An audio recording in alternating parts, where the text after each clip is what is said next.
So today we discuss problems on normal distribution. Last time हमने normal distribution discuss किया था और अब हम डिस्कस करेंगे प्रॉब्लम्स. सो आई होप कि आप लोगों के पास नॉर्मल डिस्ट्रीब्यूशन टेबल होगी, स्टैंडर्ड नॉर्मल डिस्ट्रीब्यूशन टेबल. तो सभी लोग स्टैंडर्ड नॉर्मल डिस्ट्रीब्यूशन टेबल जो है अरेंज कर लो.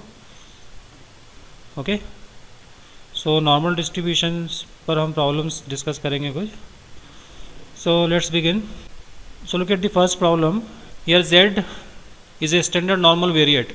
Then determine the value of t if first condition probability of z is in between 0 and t equal to 0.4236 and so on. Two other problems. तो आपको यहाँ पर t की value बताना है. सो स्टैंडर्ड नॉर्मल वेरिएट आपको दिया हुआ है और डायरेक्टली आपको टेबल यूज़ करना है और ये वैल्यूज़ आपको सर्च करना है. सो फर्स्ट प्रॉब्लम लेते हैं. So first problem, probability that z between 0 and t is equal to 0.4236. So in such problems what you have to do, you have to find the value of t for which this probability is 0.4236. So look at the normal distribution table, standard normal distribution table, and find this value. Okay, तो you see normal distribution table देखो जरा सभी लोग, सभी के पास है normal distribution table. हाँ, normal distribution table में जरा वैल्यू देखो टी की. 1.4. हाँ, तो ये आपने लोकेट किया 1.43. देखो ये 0.4236 इज हियर. अगर आप देखोगे 1.4 लेफ्ट मोस्ट कॉलम में, लेफ्ट मोस्ट कॉलम में 1.4 और उसके आगे फिर 0.03. तो 0.4236 is the value. So this is the value 1.43 पर है 0.4236. ओके, तो ये आप नोट कर लो यहाँ पर.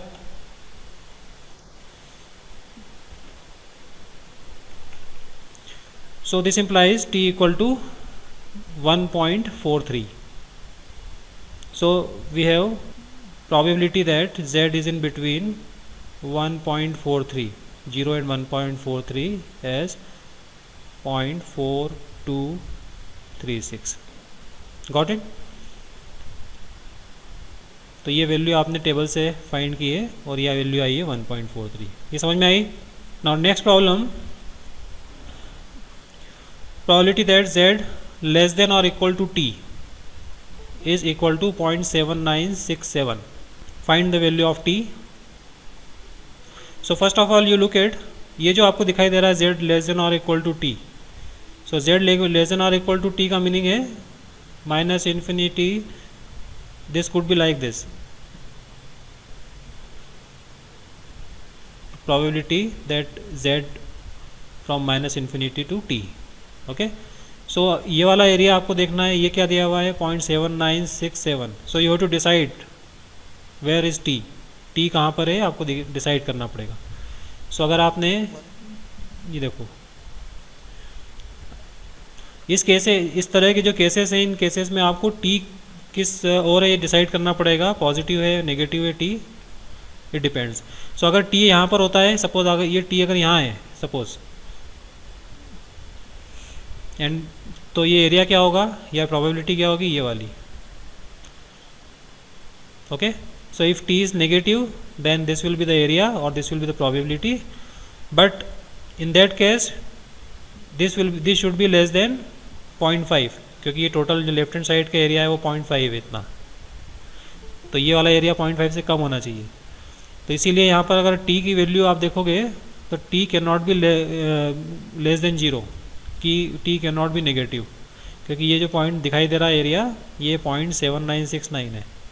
सो in that case t should be here somewhere here, जिससे कि ये जो टोटल एरिया है यहाँ से लेकर यहाँ तक का ये 0.7969 हो जाए. 0.7969. सो टी यहाँ पर पॉजिटिव नेगेटिव नहीं हो सकता है, T could be only positive. Okay, इस केसेस में इस तरह के केसेस में आपको ये टी डिसाइड करना होता है. यहाँ तो क्लियर था कि 0 से लेकर टी तक है टी इज़ पॉजिटिव, लेकिन यहाँ ऐसा केस नहीं है. यहाँ पर टी की पोजीशन ये पूरी एक्सिस पर कहाँ होगी ये डिसाइड करेंगे on the basis of this value. So ये अगर 0.5 से ज़्यादा है तो इस केस में टी पॉजिटिव होगा, और अगर ये 0.5 से कम होती तो टी नेगेटिव होता। सपोज़ ये 0.3967 होता मान लो, तो उस केस में टी नेगेटिव होता क्योंकि ये 0.5 से कम है। So t in that case is positive क्योंकि ये पूरा जो है 0.7969 0.5 से ग्रेटर है। सो LHS को ब्रेक किया आपने। सो LHS क्या है, अब आपने डिसाइड कर लिया कि ये पॉजिटिव साइड में है, यहाँ कहीं है टी, और ये आपने टोटल एरिया है, and z less than t. So 0 to sorry -∞ to 0 तो 0.5 है, प्लस ये एरिया और इसमें ऐड हो गया। ये आपने देख लिया कि ये 0 टू टी जो है वो 0.2969 हो गया टोटल। अब 0.2969 लोकेट करो कि ये टेबल में कहाँ पर है। 0.2969 टेबल के अंदर कहाँ पर है, ये आप लोकेट कर लो। हाँ, ये आ गया,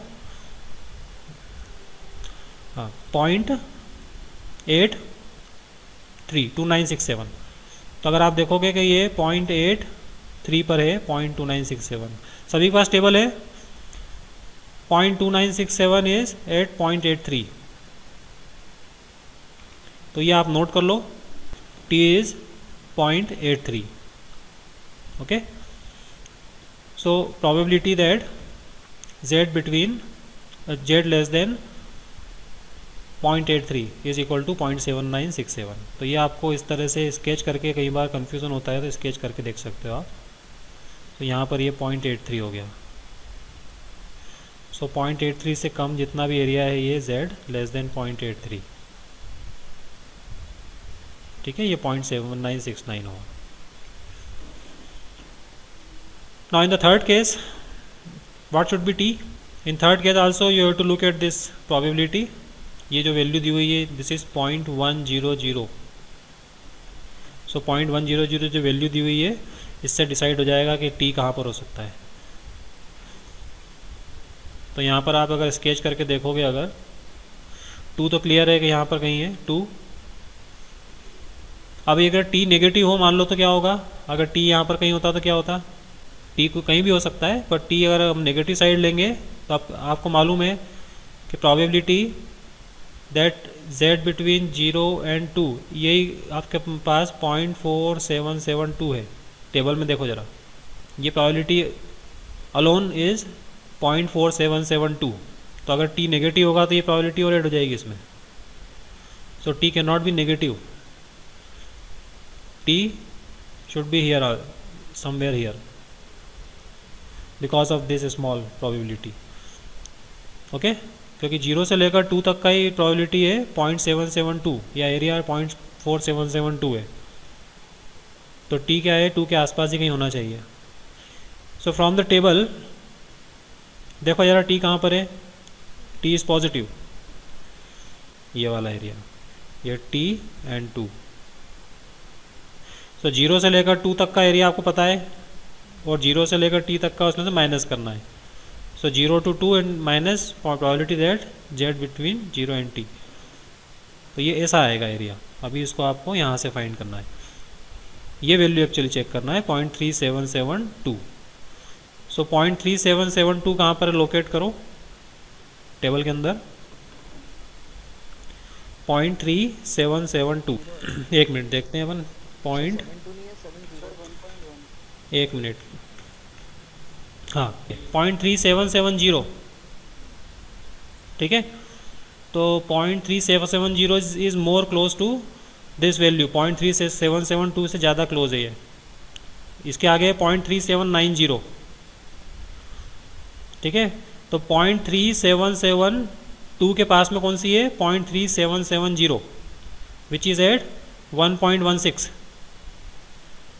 0.3790 एंड 0.3770 दोनों में से कौन सी क्लोज है 0.3772 के, वो वाली वैल्यू आपको लेना है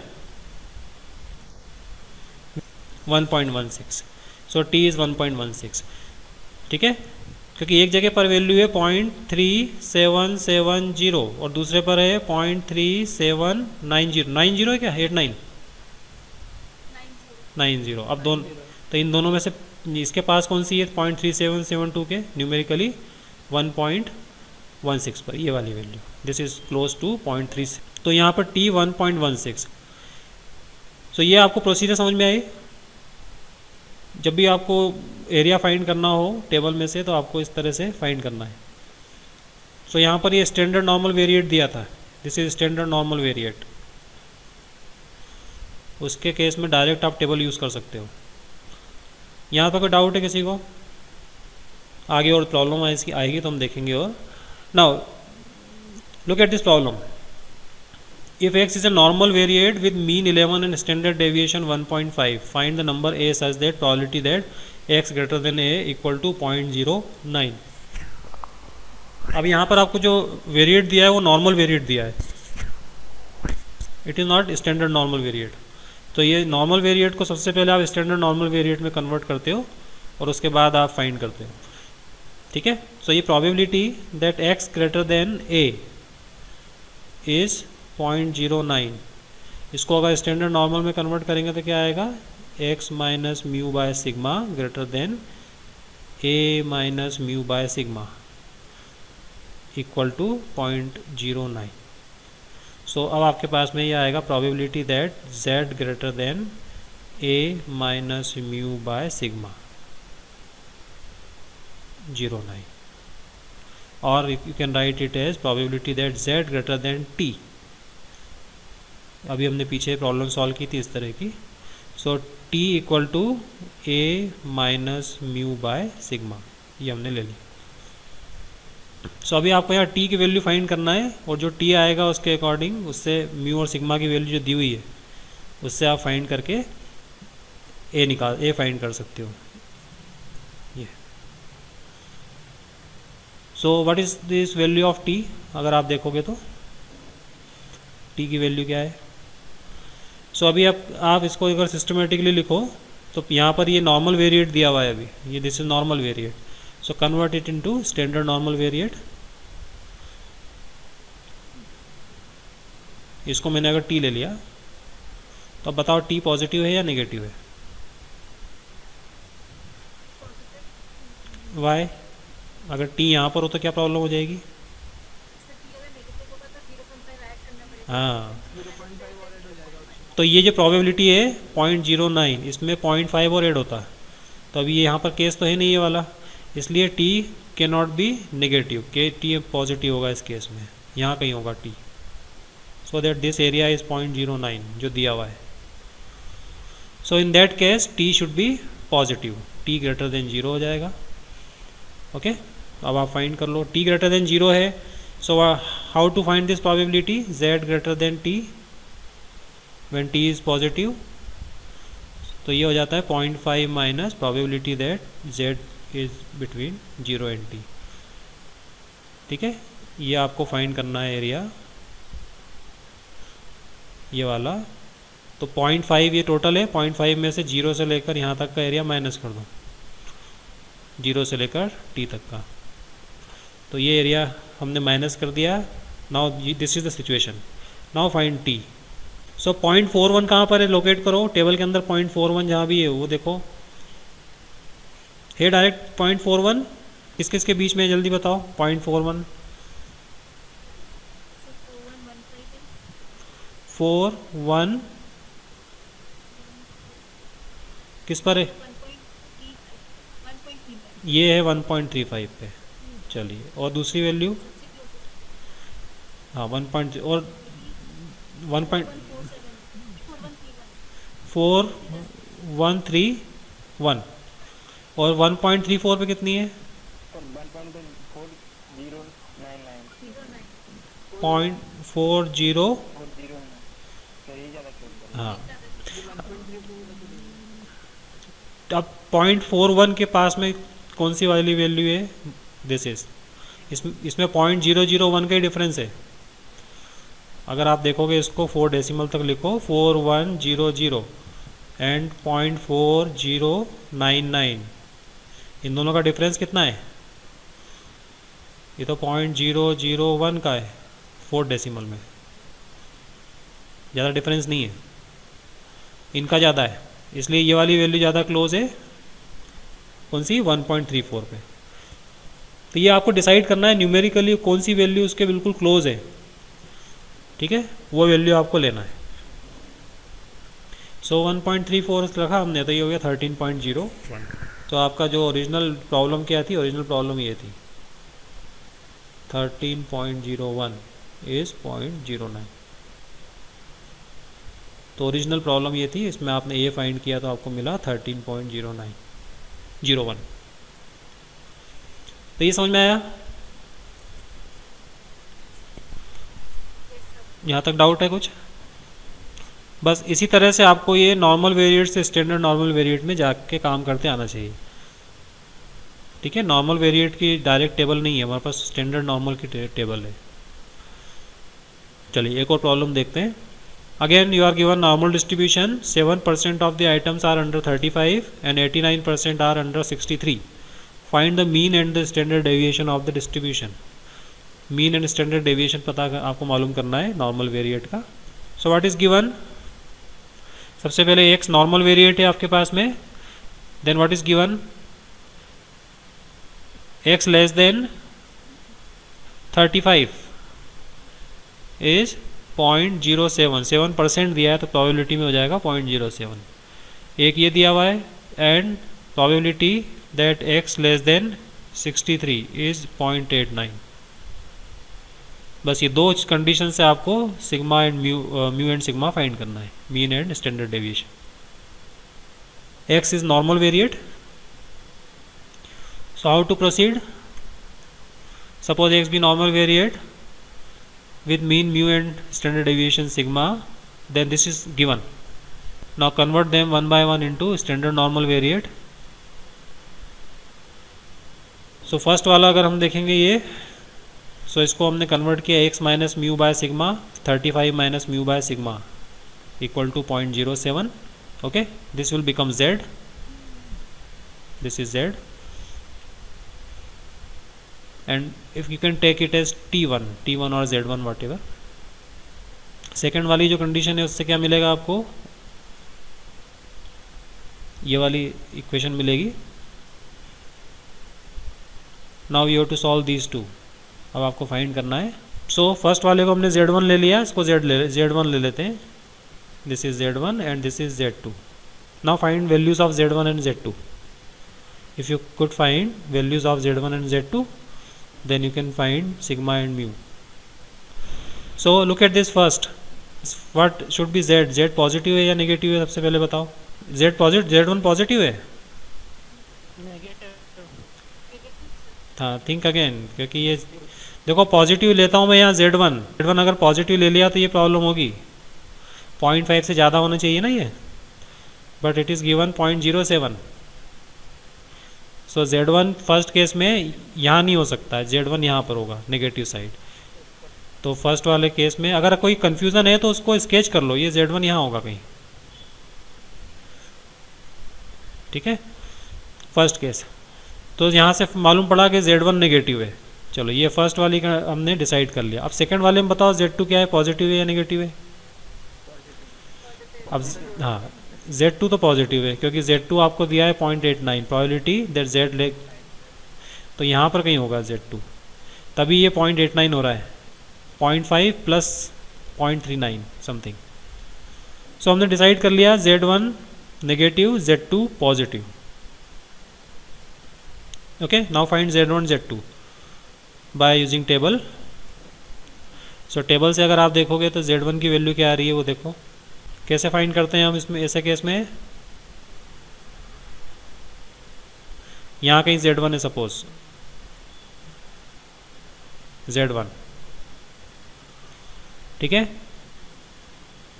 तो इसको हम कन्वर्ट करते हैं यहाँ पर, ये मॉड z1 इस तरह से कुछ करते हैं, ठीक है।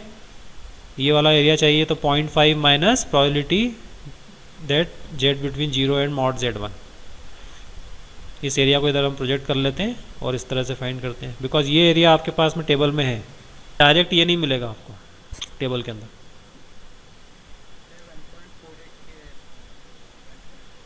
चलो 1.48 मॉड z1 मैंने अभी आपको टेबल में बता दिया है कैसे अप्रॉक्सीमेट करना है। कोई वैल्यू जो भी है उस वैल्यू को 0.43 के पास जो भी नियरेस्ट है वो पॉइंट लेना है आपको, न्यूमेरिकली जो भी नियरेस्ट है वो पॉइंट लेना है। So z mod z1 equal to 1.48 but z1 is negative, so we take negative sign. So z1 is minus 1.48। Okay, similarly z2 के लिए भी यही आप बना लो, z2 इज पॉजिटिव।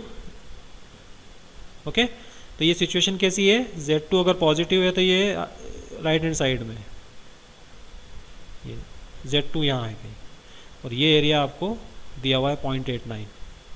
सो इसको ब्रेक कर लिया, इतना तो एरिया आपके पास में है 0.5 और ये 0 से लेकर z2, ठीक है। सो इसको भी आपने सिंप्लीफाई कर लिया। नाउ 0.39 कहाँ पर है वो देखो, 1.23। Now you have z1 and z2 both. अब now you can easily find mu and sigma. You have these two equations, you can find mu and sigma. So यहाँ पर म्यू आ गया 50.292 एंड सिग्मा 10.332। सॉल्व करके देखना है इसको। तो ये प्रोसीजर समझ में आई आपको। एक बार आपको ये नॉर्मल डिस्ट्रीब्यूशन में मैनिपुलेट करते आ गया एरिया कि कैसे फाइंड करना है, तो फिर कोई प्रॉब्लम नहीं है। कोई भी प्रॉब्लम आप इजीली सॉल्व कर सकते हो। किसी को कोई डाउट तो नहीं है इसमें? अभी और प्रॉब्लम लेते हैं, आपको और थोड़ा सा प्रैक्टिस हो जाएगी। Now look at this. It is known that the life length in years of a certain type of storage battery follows a normal distribution. If 22% of these last for less than 2.5 years and 15% of them last for more than 5 years, find the percentage of batteries lasting between 1.5 and 2.25 years. So here X is the life length of the battery. जो भी battery है उनकी life length है। तो life length 0 से start होती है, तो 0 से कंटिन्यूसली लाइफ लेंथ ऐसा नहीं होता है कोई स्टेप्स में चलेंगी। लाइफ किसी भी इलेक्ट्रॉनिक आइटम की जो लाइफ है वो कंटिन्यूस होती है, कभी भी ख़राब हो सकते हैं। नेक्स्ट मोमेंट ख़राब हो जाए, 1 आवर के बाद ख़राब हो जाए, 1.5 आवर्स के बाद ख़राब हो जाए, 1 ईयर के बाद ख़राब हो, तो किसी भी मोमेंट वो फेल हो सकते हैं। इसलिए कंटिन्यूस हम कंसिडर करते हैं लाइफ। सो यहाँ पर अगेन एक्स आप ले लो normal variate denoting the life length of the batteries with mean life mu and variance sigma। अभी म्यू एंड सिग्मा मालूम नहीं है अभी आपको। सो लाइफ लेंथ ये है। अब गिवन कंडीशन से आप इसको फॉर्मुलेट कर लो in terms of probabilities. So what is given, 22% of this last for less than 2.5 years। That means x less than 2.5 x less than 2.5 years probability is equal to 0.22। so probability that life length is less than 2.5 is 0.22। so इसको simplify करते हैं पहले। वो इसी तरह से ये normal variate है, इसको स्टैंडर्ड नॉर्मल में कन्वर्ट करेंगे, x minus mu by sigma. Same procedure है जो अभी हमने देखी थी। अब यहाँ पर आपको फिर से दिखाई दे रहा है कि z1 जो है वो लेस देन 0 है बिकॉज ऑफ दिस प्रोबेबिलिटी 0.22।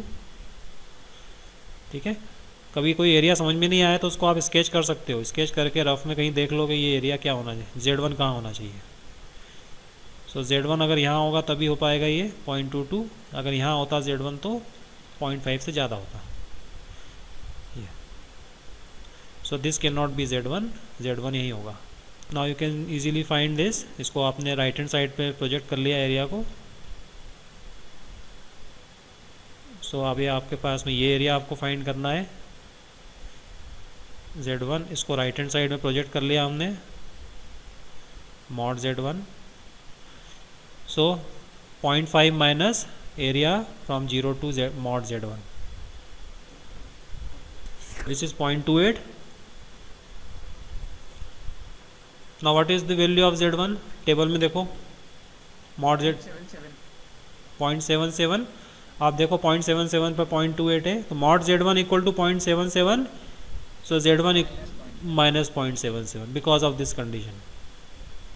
ये पहले आपने लिख दिया था यहाँ पर z1 लेस देन 0 है, तो z1 की वैल्यू आ गई -0.77। आप सेकंड कंडीशन लगाओ, 15% of them last for more than 5 years. अब इससे आप फाइंड कर लो। So probability that life length greater than 5 years is equal to 0.15। So from, अब देखते हैं अपन, जेड ग्रेटर देन Z2, ये नेगेटिव कैसे होगा? ग्रेटर देन है, ये साइन ग्रेटर देन का है, तो ये राइट हैंड साइड में आएगा, ये 0.15 है।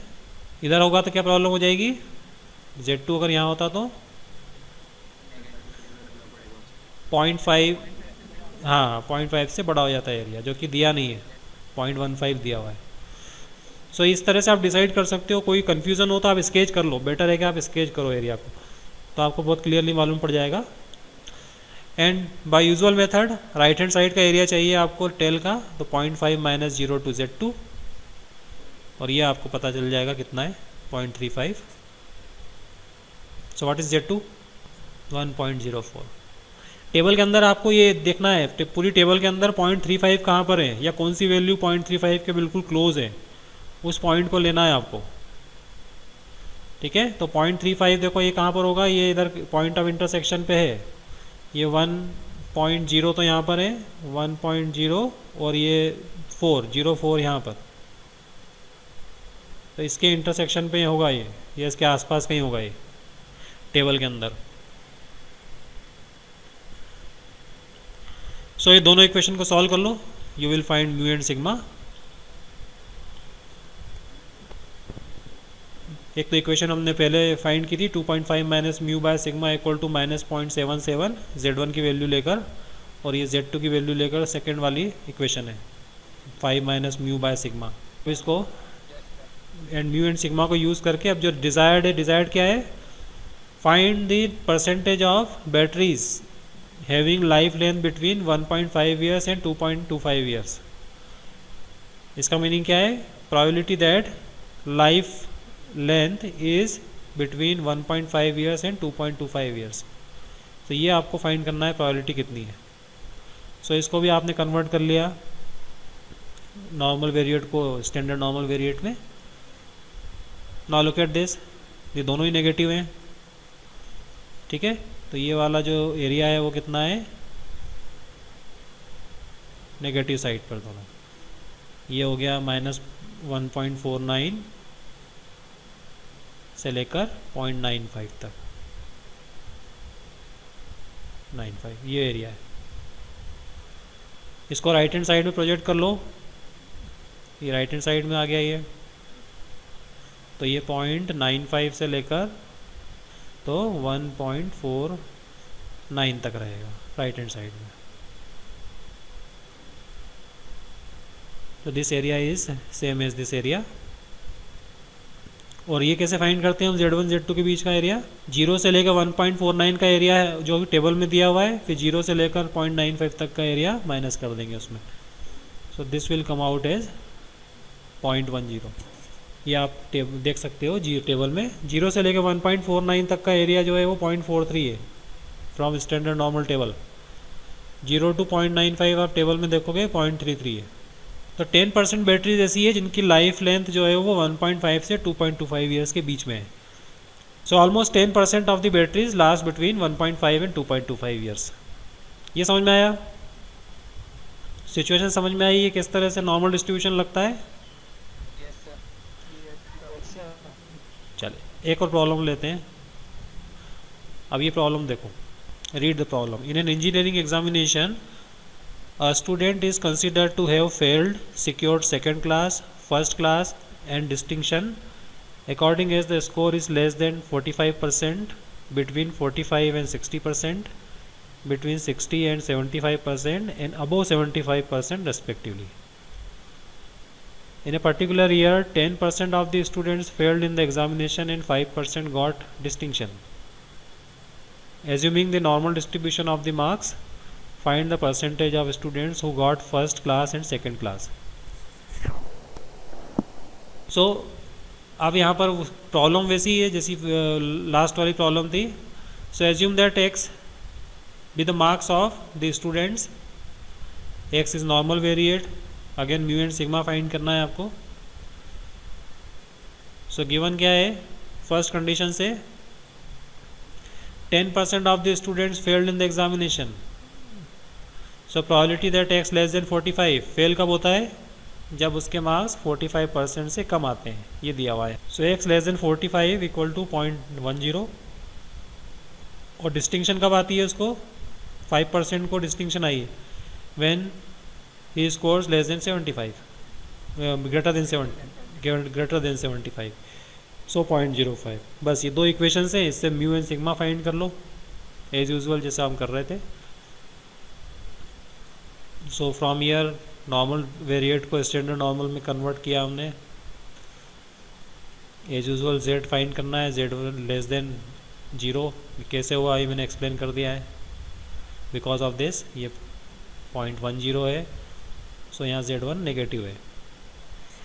इसको फाइंड करने के लिए हमने usual 0.5 minus probability from 0 to mod z1.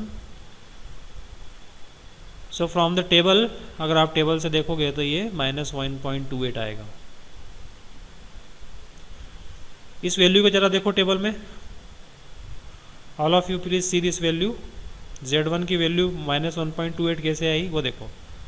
ये 0.40 जो है वो एग्जैक्टली टेबल के अंदर नहीं है. 1.28 पे क्या वैल्यू है देखो इसकी, और 1.29 पर क्या है, 0.33997 है 1.28 पर. अब इन दोनों में से न्यूमेरिकली क्लोज कौन सी है वो लेना है. कोई फ़र्क नहीं पड़ता, ये मैंने कैलकुलेट किया हुआ है. इसमें जो इसमें फ़र्क पड़ता है, लेकिन हमारा जो नॉर्मल वेरिएट है, जो फाइनल आंसर आएगा ना, उसमें कोई चेंज नहीं आएगा. लेकिन आपको ऐसा नहीं करना है कि चेंज नहीं आ रहा है तो हम दोनों में से कोई भी ले लें. बिल्कुल करेक्ट मैथमेटिकली चल रहा है विदाउट एनी एरर. तो आप ये ध्यान रखो कि जो भी नियरेस्ट है, अब इन दोनों में नियरेस्ट कोई पूछे कि 0.40 के नियरेस्ट कौन सी है, तो ऑब्वियसली 4015 तो नहीं है. 0.3997 सबसे पहले इसको राउंड ऑफ करेंगे तो आपको मिल जाएगा 0.40.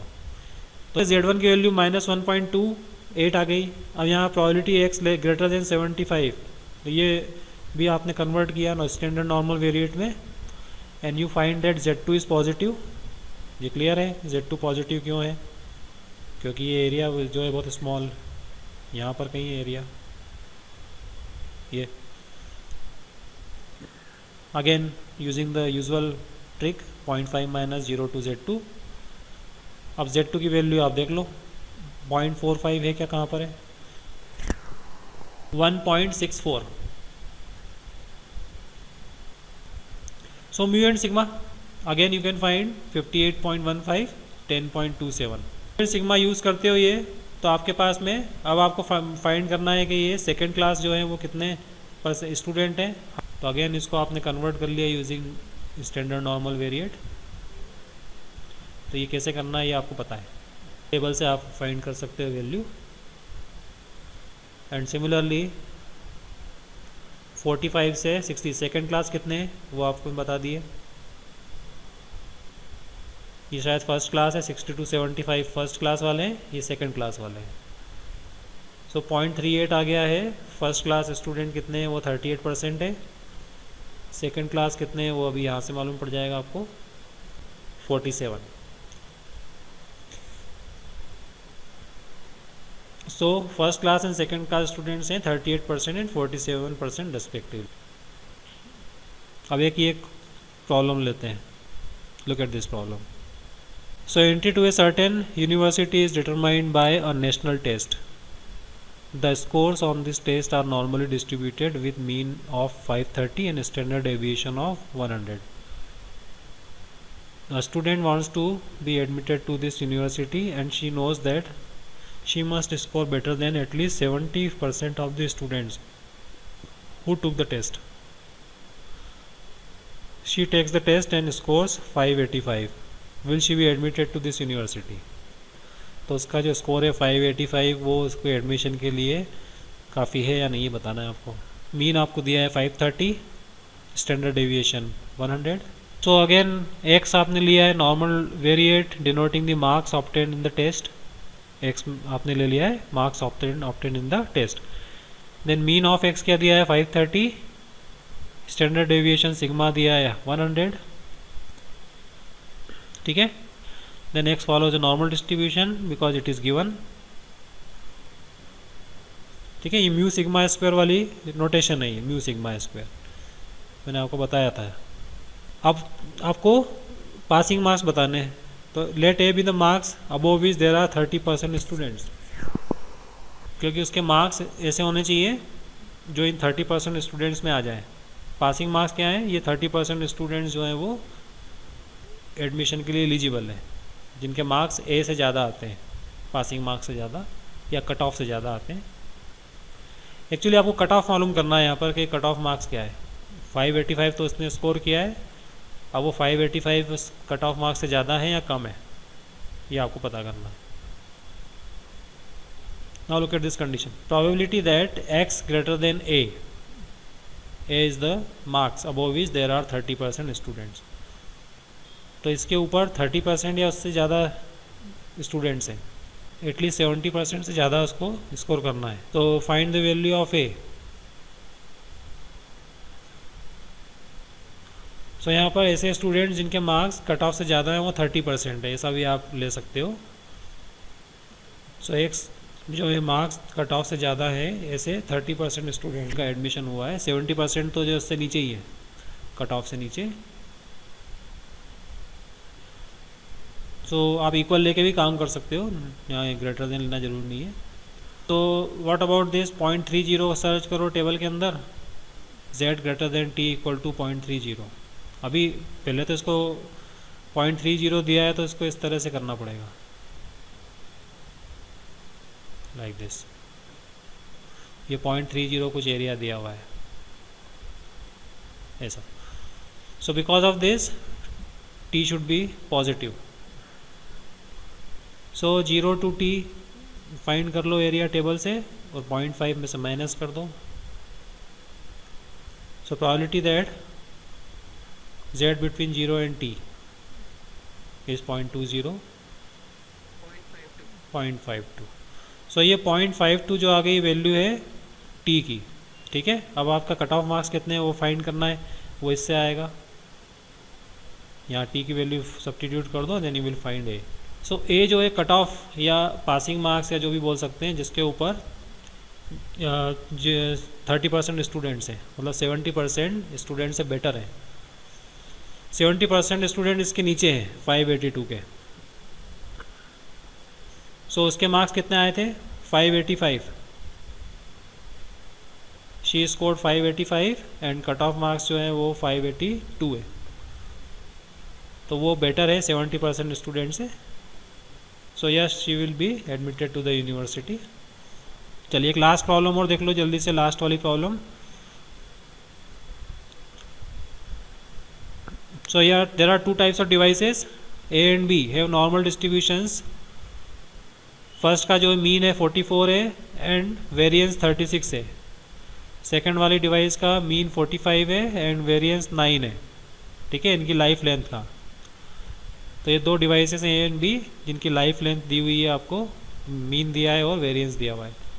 If the electronic device is to be use for 47 hours period, which device is to be preferred. दोनों में से कौन सी डिवाइस को लेना प्रेफर करेंगे, अगर उनका मीन लाइफ 44 है किसी एक का, दूसरे का 45 है, फर्स्ट वाले का वेरिएंस 36 है, सेकंड वाले का वेरिएंस 9 है। तो दोनों को कंपेयर करना है। तो कंपेयर करना क्या है, जो 47 आवर्स तक चल जाए, ठीक है, 47 आवर्स तक उसकी लाइफ लेंथ की प्रोबेबिलिटी सबसे ज़्यादा हो या चलने के चांसेस सबसे ज़्यादा हो, वो आपको यूज़ करना है। So you have to find किसकी लाइफ लेंथ 47 आवर्स से ज़्यादा है, या प्रोबेबिलिटी किसकी 47 आवर्स से ज़्यादा है चलने की प्रोबेबिलिटी, तो ये आपको बताना है। सो एक्स आपने ले लिया, denote the life length of the electronic device है, y denote that of B in hours. X की मीन दे रखा है 40 आवर्स एंड सिग्मा दे रखा है 6 आवर्स। ये सिग्मा स्क्वायर है, 36 is the sigma square, mu sigma square होता है यहाँ पर, तो सिग्मा हो जाएगा 6 hours. Y normal variate with mean 45 hours and sigma 3 hours, ठीक है, यहाँ पर 9 की जगह ऐसे भी ये सिग्मा स्क्वायर है तो 3 हो जाएगा ये सिग्मा। तो डिवाइस ए के लिए क्या फाइंड करना है, probability that x greater than or equal to 47। अब ये फाइंड करते हैं हम, probability that life,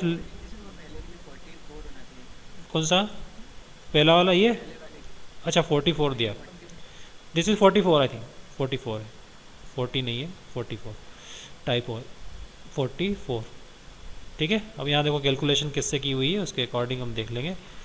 so probability x greater than or equal to 47 का मीनिंग क्या है, डिवाइस ए के लिए हम क्या फाइंड कर रहे हैं कि इसकी लाइफ लेंथ 47 आवर्स से ज़्यादा हो, उसकी प्रोबेबिलिटी हम कैलकुलेट कर रहे हैं। तो कैलकुलेट कर लेते हैं, 44 है ना, तो यहाँ म्यू सिग्मा फर्स्ट वाले डिवाइस का दिया हुआ है 44 and 6। So find this probability that z greater than or equal to 0.5। सो ये इस तरह से ये RHS में होगा, 0.5 इज हियर, यहाँ कहीं है 0.5, ये प्रोबेबिलिटी आपको कैलकुलेट करना है। So this is equal to by table 0.3085। Probability that life length of first device is greater than or equal to 47 hours is 0.3085। Almost 31% probability है उसके 47 आवर्स से ज़्यादा चलने की, 47 आवर्स कम से कम चलने की। दूसरी डिवाइस के लिए देखते हैं कि ये एक प्रोबेबिलिटी कितनी है, डिवाइस बी के लिए सेम प्रोसीजर, 0.67 से ज़्यादा की निकालना है आपको, 0.2514। सो फ्रॉम द टेबल 0.2486 है, 0 से लेकर 0.67 तक की प्रोबेबिलिटी। सो दोनों में से कौन सी प्रीफर करेंगे, डिवाइस है, क्योंकि डिवाइस ए की 47 आवर्स तक फेल होने की प्रोबेबिलिटी जो है वो बहुत कम है। 47 आवर्स से ज़्यादा चलने की प्रोबेबिलिटी उसकी 31% है, इसकी 25.14 है। तो device A should be used. तो thank you very much. Okay, thank you.